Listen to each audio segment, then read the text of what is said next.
السلام علیکم ورحمۃ اللہ وبرکاتہ۔ آج کل بہت سارے لوگ ایک سوال کرتے ہیں کہ اگر یہ ساری کائنات اور سارے پلینٹس کا بنانے والا اللہ تعالیٰ ہے اور ساری گیلیکسیز کو اللہ نے بنایا ہے تو ہمیں ہر چیز کی معلومات قرآن سے کیوں نہیں ملتی اور فارمولاز کیوں نہیں ملتے اور ڈسکوریز ہم نے قرآن کے تھرو کیوں نہیں کی ساری۔ اور ظاہر ہے کہ یہ زیادہ تر ملحدوں کا سوال ہے جو کہ یہ کہتے ہیں کہ ایتھیزم کی بیس سائنس اور فلسفی ہے، جبکہ ایتھیزم کی بیس سائنس بالکل بھی نہیں ہے۔ یہ بات بالکل غلط ہے۔ ہاں، فلسفی کا کچھ حد تک تعلق ضرور ہو سکتا ہے ایتھیزم سے، مگر ایک سائنسدان ضروری نہیں ہے کہ ایتھیسٹ ہو۔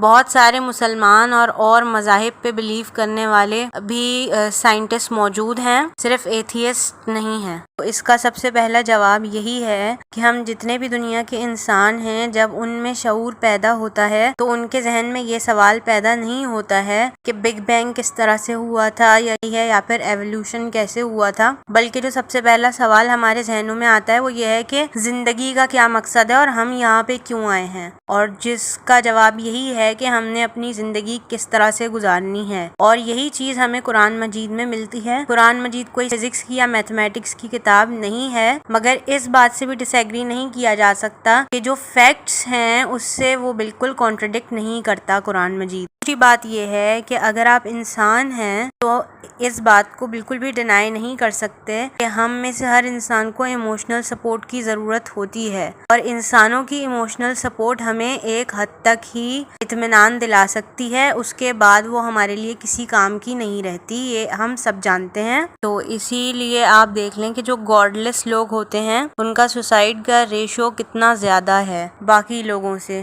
جو خدا پہ بلیو کرتے ہیں۔ ایک اور چیز آپ امیجن کریں کہ اگر آپ کے پاس کبھی آپ کی ہیلتھ نہ رہے، آپ کی ویلتھ چلی جائے، یا آپ کی فیملی میں سے آپ کا کوئی قریبی ہے اس کی ڈیتھ ہو جائے، اور جب آپ اس دنیا کے بنانے والی کتاب کھول کے بیٹھے یعنی قرآن مجید، اللہ تعالیٰ کا کلام کھولیں اور اس میں آپ کو ان اللہ مع الصابرین یعنی اللہ صبر کرنے والوں کے ساتھ ہے یہ ملے کہ ارتھ کا ڈائیمیٹر اتنا ہے،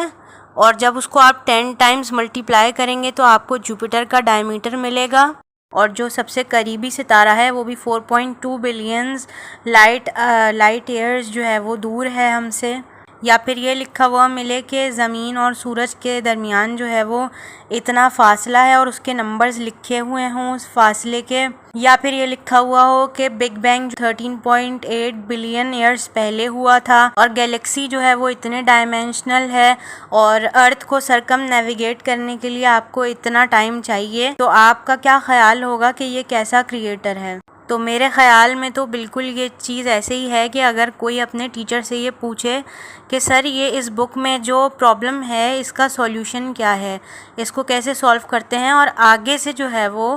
ٹیچر یہ رپلائی کریں کہ اصل میں ہوا یہ تھا کہ یہ کتاب ان صاحب نے لکھی ہے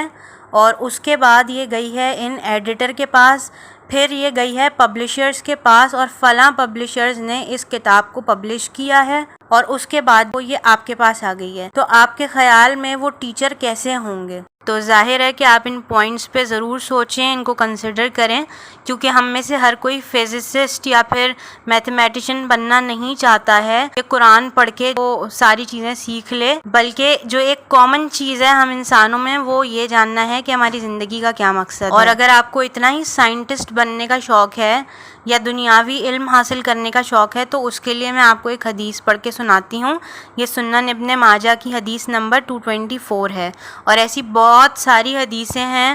علم حاصل کرنے کے بارے میں، ان میں سے میں ایک پڑھ کے سنا رہی ہوں کہ نبی صلی اللہ علیہ وسلم کا ارشاد ہے کہ علم حاصل کرنا ہر مسلمان مرد اور عورت پر فرض ہے۔ تو آپ ضرور علم حاصل کریں، دینی بھی دنیاوی بھی، مگر اپنے حساب سے کریٹر کی بک کو کسی سبجیکٹ میں تبدیل کرنے کی کوشش نہ کریں۔ تو آج کا میرا بس یہی چھوٹا سا میسج تھا، مجھے امید ہے کہ آپ اس پہ ضرور غور کریں گے۔ اگلی ویڈیو تک کے لیے اللہ حافظ۔